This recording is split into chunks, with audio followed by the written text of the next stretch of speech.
Some family secrets hide in plain sight, wrapped in sweet smiles and gentle lies. Others lurk in garages, covered by dust and shame, waiting for the right moment to drive into the light. Mine had 4 wheels, a sunroof, and a title that never found its way to my name. The smell of barbecue smoke should have brought back happy memories, but all I could think about was the Ford Escape that was supposed to be mine, the one I'd been walking past for 11 months, pretending I didn't see it gleaming in my parents' driveway every time I visited. When Grandpa Henry raised his glass and asked about my car, I watched my mother's practiced smile spread across her face like butter on warm toast. That's when I knew the charade was finally going to end, one way or another. My name is Natalie Carter, and I'm 26 years old with a nursing degree that's gotten me steady contract work at various clinics around Maple Ridge. I live in a cramped apartment with my roommate Amy, splitting utilities and pretending that catching 3 buses to get to work is some kind of adventure rather than a daily reminder of what I've lost. It wasn't always like this. Last summer, everything seemed perfect. I had just finished my nursing program, landed my first real job, and was ready to start the next chapter of my life. That's when Grandpa Henry called me over to his house on a scorching July afternoon, his weathered hands holding a set of keys that caught the sunlight like a promise. "Natalie, honey, come here," he'd said, his voice thick with excitement. "I've got something for you." The 2014 Ford Escape sat in his driveway like a silver beacon of independence.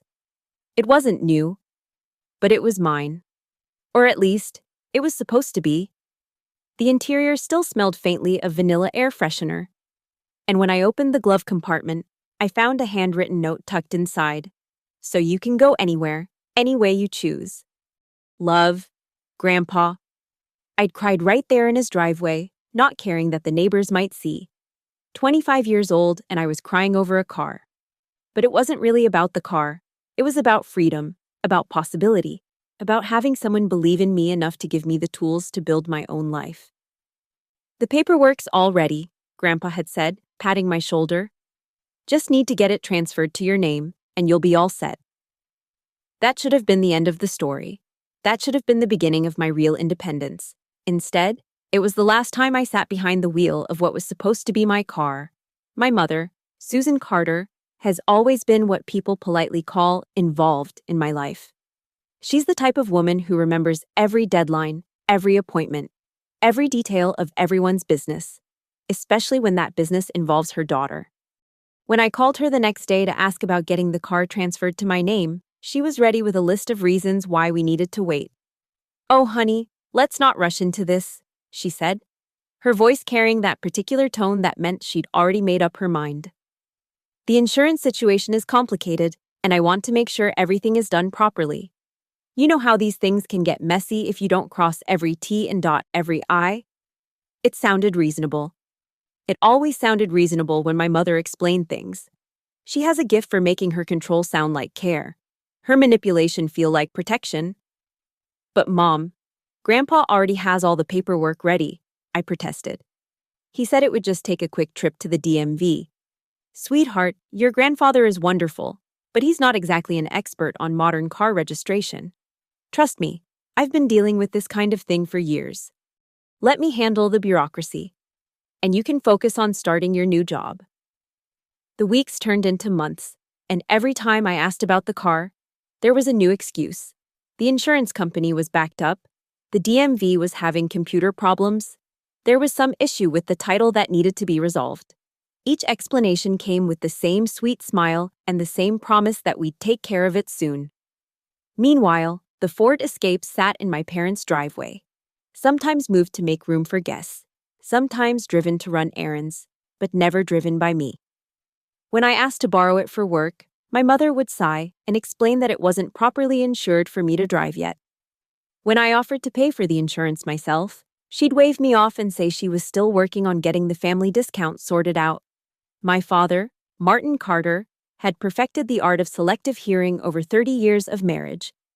Whenever I tried to bring up the car situation when he was around, he'd suddenly need to check on something in the garage or remember an urgent phone call he had to make.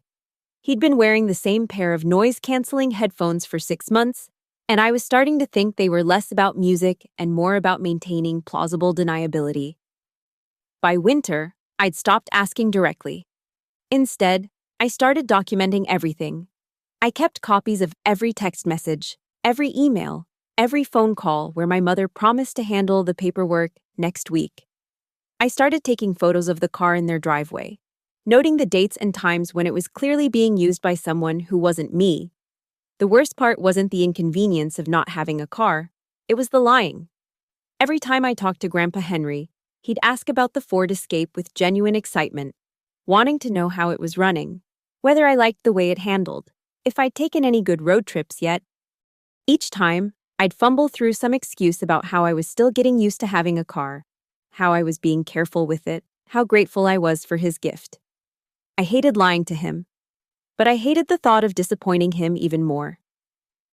In his mind, he'd given his granddaughter the gift of independence, and that gift had been gratefully received and put to good use. The reality that his daughter-in-law had essentially stolen his gift and was keeping it for herself seemed too cruel to burden him with. Spring arrived with the usual collection of tax documents and insurance renewals, and I noticed something interesting in the paperwork my mother left on the kitchen counter during one of my visits. The Ford Escape was listed under my parents' auto insurance policy, with my mother as the primary driver and my father as secondary. There was no mention of me anywhere on the document. When I confronted her about it, my mother barely looked up from the casserole she was assembling. "Oh, that's just temporary," she said, layering noodles with practiced efficiency. "The insurance company said it was easier to add you later, after we got all the other paperwork sorted out. You know how these big companies are, they like to do things their own way." "But Mom, it's been almost a year. How much more paperwork could there possibly be?" She paused in her casserole construction, giving me the look she'd perfected when I was 7 and asking too many questions about why the sky was blue. "Natalie, honey, I know you're excited about having your own car, but these things take time. Would you rather we rush through the process and have problems later, or do it right the first time?" It was the kind of question that wasn't really a question, the kind that made me feel foolish for asking in the first place. But I was 26 years old, not 7, and I was tired of being made to feel like a child for wanting what was rightfully mine.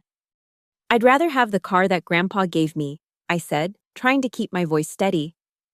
"I'd rather be able to drive to work instead of taking 3 buses. I'd rather not have to lie to Grandpa Henry every time he asks about it." My mother's face softened into an expression of wounded concern. "Oh, sweetheart, is that what this is about? You think I'm trying to keep the car from you? Honey, I'm trying to protect you. Do you have any idea what kind of responsibility comes with owning a car? The insurance costs alone could eat up half your paycheck. And that's not even counting maintenance and repairs." She moved around the kitchen as she spoke, her hands busy with domestic tasks that somehow made her words seem more reasonable, more motherly. "You're just getting started in your career. You're still figuring out your finances. The last thing you need is to be trapped in a car payment or stuck with a repair bill you can't afford. Let us handle the car expenses for now.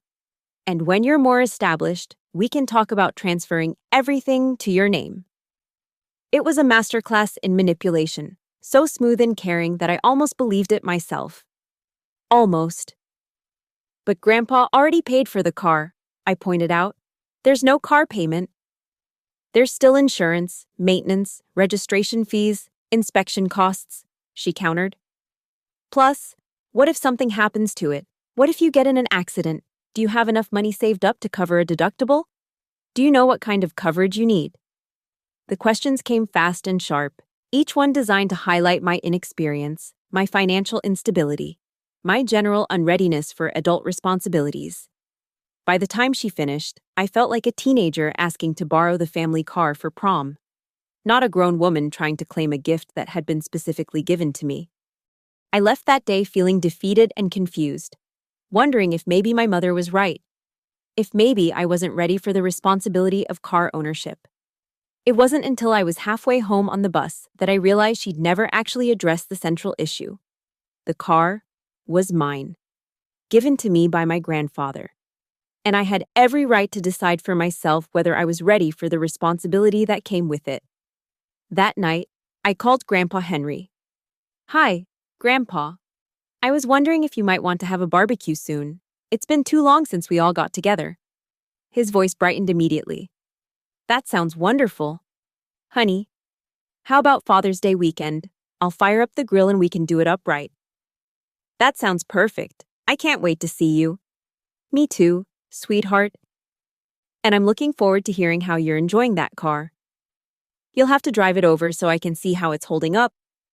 My throat tightened. Of course, Grandpa. I'll see you then. After I hung up, I sat in my tiny apartment and made a decision. I was done lying, done making excuses, done pretending that this situation was anything other than what it was. My mother had stolen my car, and she'd been using my love for my grandfather to keep me quiet about it, but not anymore. I spent the next week preparing. I gathered every piece of documentation I could find. The original gift note from Grandpa, screenshots of text messages, copies of insurance documents, even a photo I'd taken of the car in my parents' driveway with the timestamp clearly visible. I organized it all in a folder on my phone, backed up to the cloud, ready to present as evidence if necessary. I also did something I'd never done before. I secretly recorded a phone conversation with my mother. Hi. Mom, I was calling about the car again. I really need to start driving it to work. The bus route to my new assignment is terrible. Oh, honey, you know we've been over this. The paperwork is still being processed. These things take time. But it's been almost a year. Mom, how much more time could it possibly take? There was a pause, and then my mother's voice took on that slightly strained quality it got when she was trying to sound patient. Natalie, I've told you before, you're not ready for this kind of responsibility. You can barely manage your own finances, and now you want to take on car insurance and maintenance? Let us handle it until you're more settled. But Grandpa gave the car to me. It's not your decision to make. Your grandfather is a sweet man, but he doesn't understand the realities of what it takes to own a car these days. He thinks he can just hand over some keys and everything will be fine. I'm trying to protect both of you from a situation that could get very expensive very quickly. So you're just going to keep my car indefinitely? It's not your car until you're ready to take full responsibility for it. And right now, frankly, I don't think you are. I ended the call feeling sick to my stomach, but also strangely relieved. I finally had it on record. My mother's admission that she was keeping the car because she didn't think I was ready for it, not because of any paperwork issues or insurance complications. Father's Day weekend arrived with the kind of perfect weather that makes you believe in second chances. I put on the dress I'd worn to my nursing school graduation, packed a homemade apple pie, and caught the bus across town to Grandpa Henry's house. His backyard was exactly as I remembered from childhood visits. The same picnic table with the red checkered tablecloth, the same string of lights wrapped around the old oak tree, the same smell of charcoal and lighter fluid that meant family and celebration and home. My parents were already there, my mother flitting around the kitchen like she owned the place, my father standing by the grill with his beer and his headphones and his practiced look of mild contentment. My Uncle David and Aunt Linda had driven down from Sacramento with their twin boys, and even my cousin Michael had shown up with his new girlfriend, a blonde woman who kept taking selfies with the decorative corn stalks. Natalie! Grandpa Henry's face lit up when he saw me. There's my girl. How's that car treating you? Before I could answer, my mother appeared at his elbow with a glass of lemonade and that same sweet smile. Oh, she's being very responsible with it. Dad. You know how cautious she is. She's taking her time getting comfortable with driving such a big vehicle. It's not that big, Grandpa laughed.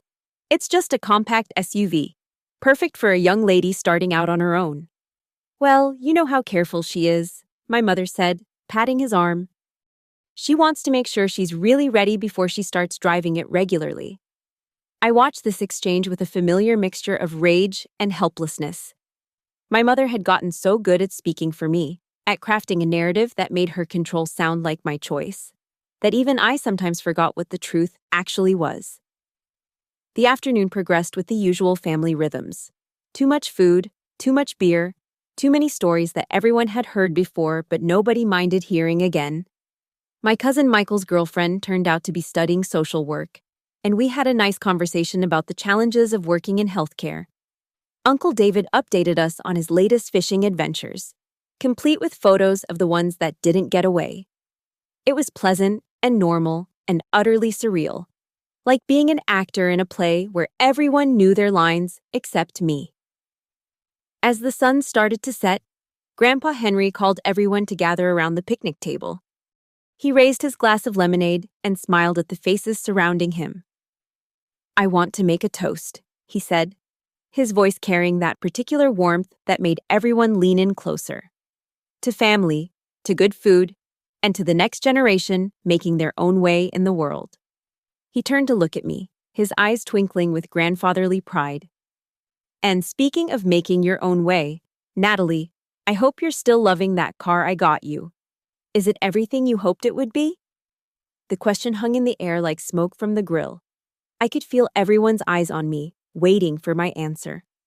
This was the moment I'd been dreading and anticipating for months, the moment when I'd either have to lie again or finally tell the truth. I opened my mouth to speak, but before I could get a word out, my mother's voice filled the silence. "Oh, she loves it, Dad. But you know how she is. So responsible and careful. She's been taking her time getting comfortable with it. We've been helping her with the insurance and maintenance while she focuses on her career." She beamed at me across the table, that same sweet smile that had been covering up the truth for almost a year. "She's been so busy with her nursing work, she barely has time to drive anywhere. But it's wonderful knowing she has reliable transportation when she needs it." The family nodded approvingly, murmuring about how smart I was to be cautious. How good it was that I had such supportive parents helping me transition to full independence. Nobody asked me to confirm my mother's story. Nobody seemed to notice that I hadn't actually answered the question. They just accepted her version of events as truth, the way families do when someone speaks with enough confidence and authority.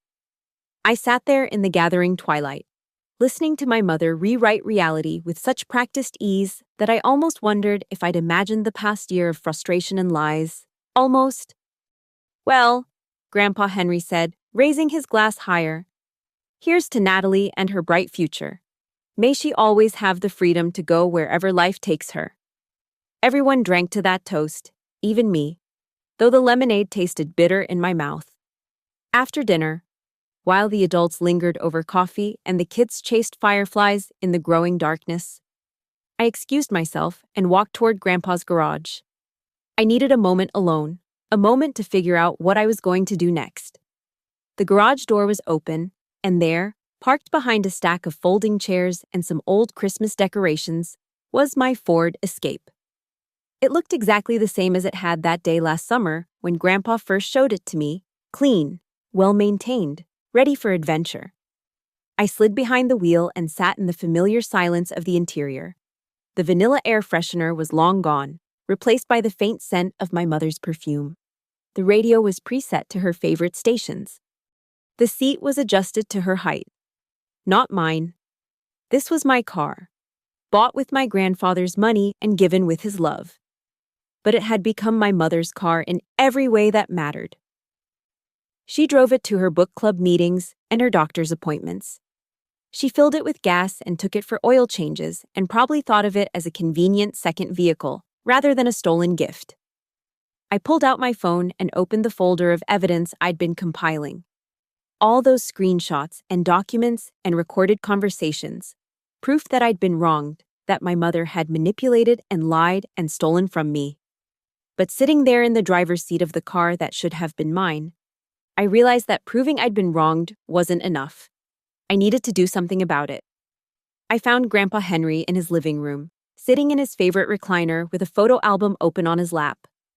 He looked up when I entered, his face brightening with the automatic smile he always had for me. "Hey there, sweetheart, getting some air?" "Actually, Grandpa, I need to talk to you about something important." Something in my tone must have alerted him, because he closed the photo album and gave me his full attention. "What's on your mind, honey?" I took a deep breath and pulled out my phone. "I need to play you something, and I need you to listen to the whole thing before you say anything." His eyebrows rose, but he nodded. I played the recorded conversation with my mother, her voice clear and unmistakable, as she admitted that she was keeping the car because she didn't think I was ready for it. That she was overruling my grandfather's gift because she knew better than he did what I needed. When the recording ended, Grandpa Henry was quiet for a long moment. His face had gone very still, and when he looked at me, there was something in his eyes I'd never seen before. A cold, sharp anger that seemed to cut right through the warm grandfather persona. "How long has this been going on?" he asked quietly. "Almost a year. Since right after you gave me the car." He nodded slowly, as if pieces of a puzzle were falling into place in his mind. "And you've been lying to me about it all this time." "I didn't want to hurt you. I thought maybe she was right. Maybe I wasn't ready. Maybe." "Natalie." His voice was gentle but firm. "That car was my gift to you. Not to your mother, not to your family. To you. What you did with it. Whether you drove it every day or parked it in a garage or sold it for scrap metal, that was your choice to make." Tears started burning behind my eyes. "I know. I'm sorry I didn't tell you sooner. You don't have anything to apologize for. You're not the one who needs to be sorry." He stood up from his chair with the careful movements of a man who'd earned every one of his 78 years. "I think it's time we had a family meeting." Grandpa Henry walked to the back door and called out to the yard, his voice carrying the authority of someone who'd spent decades managing construction crews and raising children. "Everyone inside, please. We need to have a discussion." The family filed in slowly, curious and slightly concerned. My mother came in last, her face already arranging itself into an expression of polite interest. "Dad, is everything okay?" she asked, settling onto the couch next to my father. "Actually, Susan, no. Everything is not okay." Grandpa Henry stood in the center of the room, his hands clasped behind his back. "It seems there's been some confusion about the car I gave to Natalie." My mother's smile never wavered, but I saw something flicker behind her eyes. "What kind of confusion?" "The kind where you've been telling everyone that Natalie is being responsible and careful with her car, when in fact, she hasn't been driving it at all because you've been keeping it from her." The room went very quiet. Even the kids seemed to sense that something important was happening. "Dad, I think there's been a misunderstanding," my mother said, her voice taking on that reasonable, explanatory tone. "We've been helping Natalie with the transition to car ownership. These things take time." "Susan." Grandpa Henry's voice cut through her explanation like a blade. "I've heard the recording." My mother's face went pale. "What recording?" I stood up, my phone still in my hand. "The one where you admit that you're keeping my car because you don't think I'm ready for it. The one where you say that Grandpa doesn't understand what it takes to own a car these days." For the first time in my life, I saw my mother truly speechless. She opened her mouth, closed it, then looked around the room as if searching for support. I was just trying to protect her," she finally said. "She's still so young, and cars are such a responsibility." "The car was not yours to keep," Grandpa Henry said, his voice deadly quiet. "It was not yours to decide what Natalie was ready for. It was my gift to her, and you stole it." The word "stole" hung in the air like a physical presence. My Uncle David shifted uncomfortably in his chair. My Aunt Linda stared at her hands. My father had gone completely still, his beer halfway to his lips. "I didn't steal anything," my mother protested. But her voice was weak now, defensive rather than authoritative. "I was just—" "You were just what?" I interrupted, standing up. "You were just lying to me for a year. You were just lying to Grandpa. You were just using his gift like it was your own personal property." "Natalie, that's not fair." "What's not fair is that I've been taking 3 buses to work every day while you drive my car to your book club. What's not fair is that I've been lying to Grandpa to protect your feelings. What's not fair is that you made me feel like I was the problem for wanting what was rightfully mine." My voice was getting louder, and I could feel a year's worth of frustration and anger finally finding its way out. "You want to know what's really not fair? It's that I'm 26 years old and I'm still letting you control my life because I'm too scared to disappoint you. Well, I'm done being scared." I turned to face the room, addressing not just my mother, but the entire family who'd sat quietly while she rewrote reality around the dinner table. For the past year, I've been pretending that I was being careful with my car, when the truth is that I haven't been allowed to drive it at all. My mother has been keeping it because she doesn't think I'm ready to be an adult, and all of you have been enabling her by pretending that her version of events makes sense. My cousin Michael cleared his throat. Wait, you mean you haven't been driving the car at all? Not once since the day Grandpa gave it to me. Uncle David frowned. But Susan, you said she was using it for work. She is, my mother said weakly. I mean, she could be. If she needed to. No, I said firmly. I couldn't be. Because every time I asked to drive it, you told me the insurance wasn't ready, or the registration wasn't complete, or some other excuse. And when I offered to handle the paperwork myself, you told me I wasn't ready for the responsibility. I pulled out my phone and showed them the folder of evidence I'd compiled. I have text messages going back months where she promises to take care of the paperwork next week. I have photos of the car in their driveway when she claimed it was at the mechanic. I have documentation showing that the car is registered and insured under their names, not mine. The room was silent except for the sound of my father finally setting down his beer bottle. Jesus, Susan, he said quietly. What were you thinking? I was thinking that she's not ready, my mother snapped, her composure finally cracking. Look at her. She can barely manage her own finances. She's living with a roommate. She's working contract jobs with no security.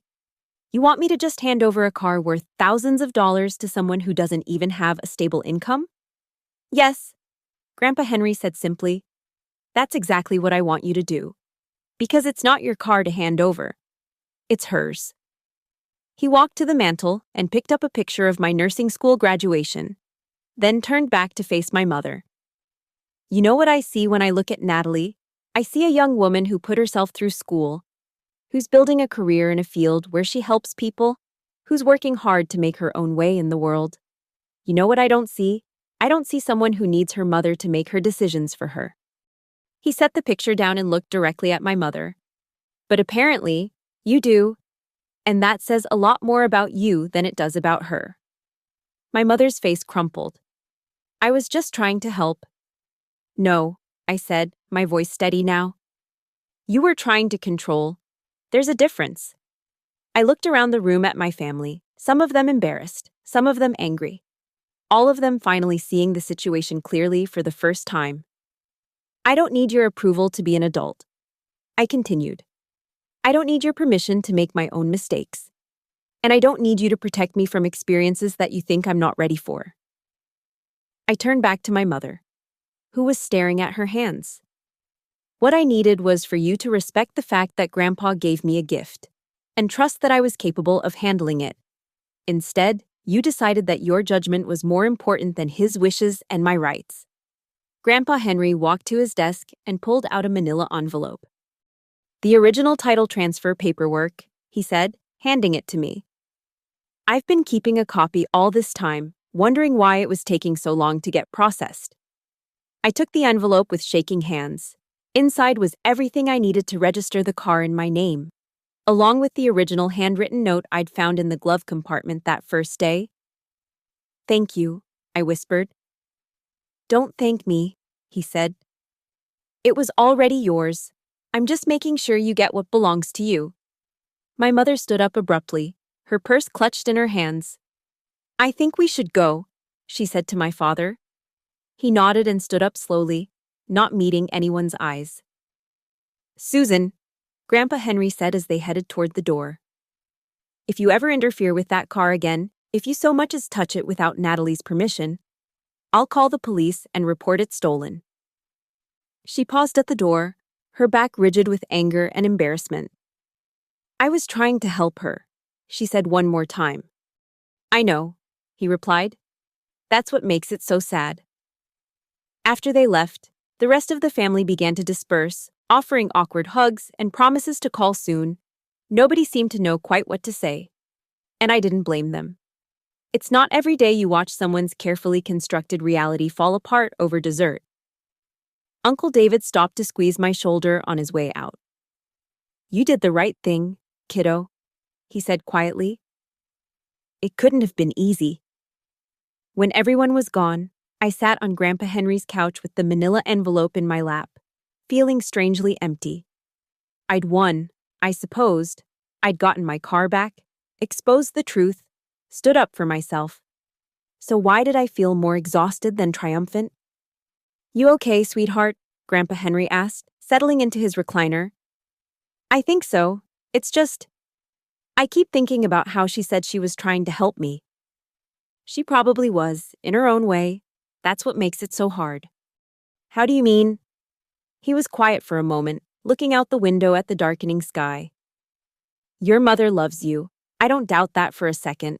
But sometimes people love you in a way that's more about their own fears than your actual needs. She was scared of you getting hurt, scared of you making mistakes, scared of you not needing her anymore. I nodded, thinking about all the times my mother had swooped in to solve problems I could have handled myself. All the times she'd made decisions for me that I should have been allowed to make on my own. That doesn't make what she did right, I said. No, it doesn't. But it might help you understand why she did it. He reached over and patted my hand. You know what I'm proudest of? Not that you got your car back, that you finally stopped letting someone else's fear control your life. I looked down at the envelope in my lap, then back at my grandfather. I'm scared too, I admitted. What if she was right? What if I'm not ready for this kind of responsibility? Then you'll learn. You'll make mistakes, and you'll figure out how to fix them. You'll have good days and bad days, and you'll get through both kinds. That's what being an adult is, not being perfect, but being free to be imperfect on your own terms. He smiled at me, and for the first time in a year, I felt like I could breathe properly. Besides, he added, I have a feeling you're more ready than you think.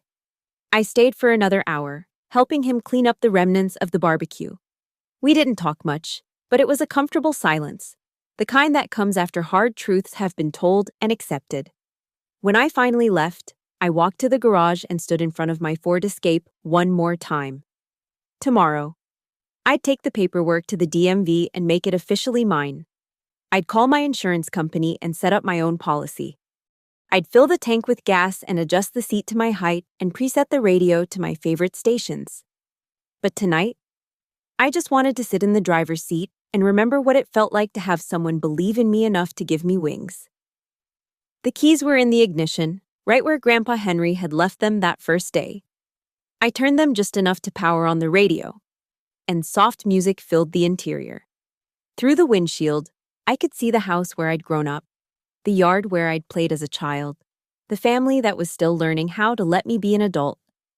It wasn't the ending I'd expected when I walked into that barbecue. It was messier, more complicated, more painful than the clean victory I'd imagined. But it was real. And it was mine. And that was enough. I turned off the radio and sat in the silence for a few more minutes, holding the title transfer paperwork in my hands. Tomorrow would bring new challenges, new responsibilities, new opportunities to prove that I was ready for whatever came next. But tonight, I was exactly where I belonged, behind the wheel of my own car, with the keys to my own future, finally free to go anywhere I chose.